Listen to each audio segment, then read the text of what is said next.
শুনবেন শেখ পরিবারের ছোট্ট একটা নথি দেখবেন, একটু দেখি চলো না। শেখ হাসিনা শেখ মুজিবুর রহমানের কন্যা, বাংলাদেশের কথিত প্রধানমন্ত্রীও তিনি। শেখ হাসিনার পুত্র সজীব ওয়াজেদ জয় তার তথ্য বিষয়ক উপদেষ্টা, প্রতি মাসে যার বেতন 60,85,000 টাকা। শেখ হাসিনার একমাত্র কন্যা সাইমা ওয়াজেদ পুতুল কোনো পদে না থাকলেও নিকট ভবিষ্যতে তার রাজনীতিতে আসবার জোর গুঞ্জন শোনা যাচ্ছে।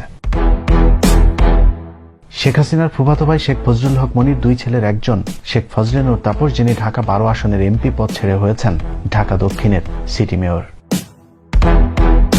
শেখ মনির আরেক ছেলে ফজলে শামস পরশ যুবলীগের সভাপতির পদে আছেন।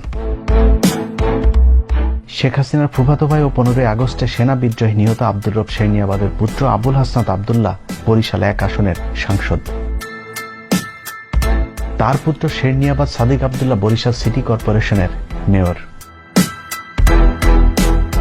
শেখ হাসিনার আরেক ফুফাতো ভাই শেখ সেলিম গোপালগঞ্জ 2 আসনের সাংসদ এবং আওয়ামী লীগের প্রেসিডিয়াম সদস্য। শেখ সেলিমের পুত্র শেখ নাইম ও শেখ ফাহিম দুজনেই এবার পদ পেয়েছেন যুবলীগের কেন্দ্রীয় কমিটিতে। শেখ সেলিমের বোন জামাই সাবেক যুবলীগের চেয়ারম্যান ওমর ফারুক চৌধুরী। বাংলাদেশের রহস্যময় শীর্ষধনী মুসা বিন শমশেরও সম্পর্কে শেখ সেলিমের ভাইরা ভাই। তার আরেক ভাইরা ভাই আবুল কালাম আজাদ, যিনি জামালপুরের সাংসদ এবং সাবেক তথ্যমন্ত্রী ছিলেন।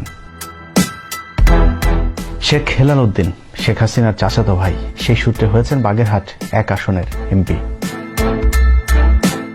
শেখ হেলালের সূত্র ধরে আবার তার পুত্র শেখ সারহান নাসের তন্ময় হয়েছেন বাগেরহাট 2 আসনের এমপি। 1987 সালে জন্মগ্রহণ করে মাত্র 31 বছর বয়সেই সংসদ সদস্য হয়েছেন 2018 সালের রাতের ভোটে।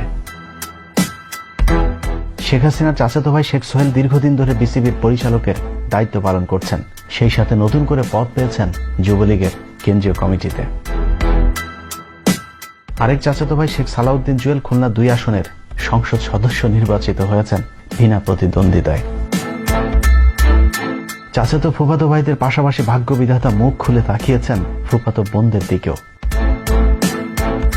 ফুফাতো বোনের ছেলে নূরে আলম চৌধুরী লিটন মাদারীপুর 1 আসনের সংসদ সদস্য। আরেক ফুফাতো বোনের ছেলে মুজিবুর রহমান ওরফে নিক্সন চৌধুরী বরিশাল 4 আসনের এমপি, সেই সাথে পদে আছেন যুবলীগের কেন্দ্রীয় কমিটিতে। রক্তের সম্পর্কের বাইরেও বৈবাহিকভাবে যারা শেখ পরিবারের সাথে যুক্ত হয়েছে কপাল খুলেছে তাদেরও। কুখ্যাত রাজাকারের পুত্র রাজাকার ইঞ্জিনিয়ার খন্দকার মোশাররফ হোসেন শেখ হাসিনার মেয়ে পুতুলের শ্বশুর হবার সুবাদে হয়েছেন সংসদ সদস্য, সেই সাথে ছিলেন 2 বারের মন্ত্রীও। শুধু তাই নয়, শেখ হাসিনার মেয়ের শ্বশুর অর্থাৎ পুতুলের ননদের শ্বশুর ডাক্তার মিল্লাত সিরাজগঞ্জের সংসদ সদস্য হয়েছেন, সেই সাথে ছিলেন জেলা আওয়ামী লীগের সভাপতির পদেও। এখানেই শেষ নয়, শেখ হাসিনার স্বামী জনাব ওয়াজেদ মিয়ার বাসার কাজের বুয়া মাহবুবারা বেগম গিনিও এখন গাইবান্ধা 2 আসনের সংসদ সদস্য।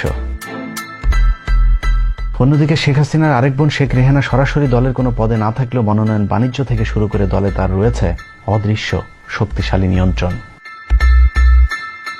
শেখ রেহানার স্বামী শফিক আহমেদ সিদ্দিকী দীর্ঘদিন ধরে অসুস্থতার কারণে হুইল চেয়ারে চলাফেরা করছেন, তবে পঙ্গু হলেও প্রধানমন্ত্রী অফিসের চুক্তিভিত্তিক একটি গুরুত্বপূর্ণ পদের জন্য মাসে প্রায় 5 লাখ টাকা বেতন পান তিনি। বিশেষ করে ক্যান্টনমেন্টে শেখ রেহানা রয়েছে বিশেষ নিয়ন্ত্রণ, কারণ শেখ রেহানার দেবর তারেক সিদ্দিকী প্রধানমন্ত্রীর সামরিক উপদেষ্টা। যারা আছে ক্যান্টনমেন্টে একক আধিপত্য, যদিও কিছুদিন আগে সেই নিয়ন্ত্রণ কিছুটা হারিয়েছেন তারেক সিদ্দিকী। শেখ রেহানার ছেলে রেদওয়ান মুজিব সিদ্দিকী ববিও ইদানিং রাজনীতিতে উকিঝুঁকি দিচ্ছেন, তবে তার 2 বোন আজমিনা সিদ্দিকী রূপন্তী ও টিউলিপ সিদ্দিকী ব্রিটিশ নাগরিক বিয়ে করে সেখানেই সেটেলড। টিউলিপ সিদ্দিকী আবার ব্রিটিশ লেবার পার্টির এমপিও নির্বাচিত হয়েছেন।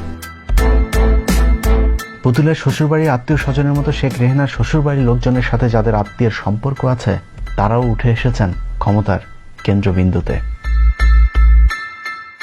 যেমন শেখ রেহানার স্বামীর শফিক সিদ্দিকীর খালা ছিলেন আইভি রহমান, তিনি ছিলেন কেন্দ্রীয় মহিলা লীগের সভাপতি। তার স্বামী জিল্লুর রহমান ছিলেন সাবেক প্রেসিডেন্ট। জিল্লুর আইভি দম্পতির পুত্র পাপন একাধারে সাংসদ এবং বাংলাদেশ ক্রিকেট বোর্ডের সভাপতি। বর্তমান প্রেসিডেন্টও জিল্লুর রহমানের আত্মীয়, সেই সূত্রে আব্দুল হামিদও পারিবারিক কোটায় বাংলাদেশের রাষ্ট্রপতি নির্বাচিত হয়েছেন। অ্যাডভোকেট আব্দুল হামিদের হাত ধরে আবার তার পুত্র রেজওয়ান আহমেদ তৌফিকি হয়েছেন কিশোরগঞ্জ 4 আসনের এমপি। এছাড়াও কাজী জাফরুল্লাহ, বাহাউদ্দিন নাসিম, আমির হোসেন আমু সহ সরকারি দলের বেশিরভাগ গুরুত্বপূর্ণ পদগুলি এখন শেখ পরিবারের নিয়ন্ত্রণে। সব মিলিয়ে এ যেন এক পরিবারতন্ত্রের কবলে গোটা বাংলাদেশ।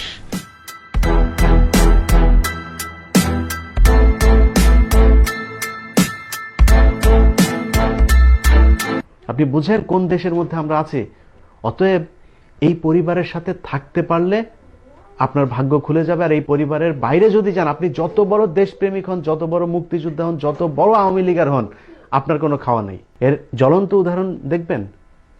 আপনারা নিশ্চয়ই জানেন যে ফরিদপুরের জেলা ছাত্রলীগের যে সভাপতি, তাকে 2000 কোটি টাকা পাচারের অভিযোগে মামলা হয়েছে, তাকে গ্রেফতার করা হয়েছে। এর কারণ কি জানেন? এতদিন আপনার কি মনে হয় না যে বাংলাদেশের এমন কোন জেলা ছাত্রলীগের সভাপতি আছে যে কিনা 1000 কোটি টাকার মালিক হয় নাই? ওই এলাকার চাঁদাবাজি, টেন্ডারবাজি, মানুষ খুন, ধর্ষণ এমন কিছু আছে যে তারা করে না? সব করছে, তাদের বিচার হচ্ছে না। কিন্তু ফরিদপুরের ছাত্রলীগের সভাপতিকে কেন ধরা হলো? এর কারণ হচ্ছে শেখ হাসিনার মেয়ের সাথে খন্দকার যে ইঞ্জিনিয়ার, সেই ইঞ্জিনিয়ার মোশাররফের পুত্রের বিবাহ বিচ্ছেদ হয়েছে। এটা অনেকে বলছে বিচ্ছেদ হয়েছে, অনেকে বলছে যে পারিবারিক একটা সমস্যা চলছে। যাই হোক, সেটা নিয়ে আমাদের মাথা ব্যথা নাই। কিন্তু সেই পরিবারের সাথে একটা দূরত্ব তৈরি হয়েছে, এবং এই এক কারণে ফরিদপুরকে একেবারে ঢালাওভাবে একটা পরিচ্ছন্নতার মধ্যে নিয়ে আসতে যাচ্ছে আওয়ামী লীগ। সেখানে অভিযান চলছে, একটা চিরুনি অভিযান। কেন? দুর্নীতির বিরুদ্ধে অভিযান। শুধুমাত্র ফরিদপুরেই কেন চলছে? অন্য জেলাগুলোতে চলছে না কেন? আরেক জায়গায় শুরু হয়েছে। আরেক জায়গায় কোথায়? সিরাজগঞ্জে, ডাক্তার মিল্লাতের এলাকাতে। ডাক্তার মিল্লাত জেলা আওয়ামী লীগের সভাপতি ছিল, তাকে সেই পদ থেকে সরিয়ে দেওয়া হয়েছে। কেন সরানো হলো? এতদিন তো মিল্লাত ভালো ছিল, এখন সরানো হয়েছে। কারণ হচ্ছে এই ইঞ্জিনিয়ার মোশাররফ সাহেবের মেয়ের বাবা হচ্ছে গিয়ে, মেয়ের শ্বশুর হচ্ছে গিয়ে এই ডাক্তার মিল্লাত। এবার চিন্তা করুন, শেখ হাসিনার মেয়ের শ্বশুর, সেই শ্বশুরের আবার শ্বশুর, মানে তাদের সাথে কোনোভাবে কানেকশনে যদি আপনি আসতে পারেন তাহলে এমপি হতে পারবেন, মন্ত্রী হতে পারবেন। এই ছাড়া সম্ভব না। আর এই পরিবারের সাথে কানেকশন যদি আপনার ছুটে যায়, তখন আপনার যোগ্যতাও শেষ হয়ে যাবে। আপনার দেশপ্রেমিকের যে একটা লেবাস ছিল সেটাও নষ্ট হয়ে যাবে। আপনি যে মুক্তিযোদ্ধা হন, আর আপনি দেশপ্রেমিক হন, আর আপনি যত চেতনাধারী হন, কোনো কিছু তখন আর কাজে আসবে না। অতএব এই পরিবারের সাথে সম্পর্ক রেখে আপনি যা চান তা করতে পারবেন। সম্পর্ক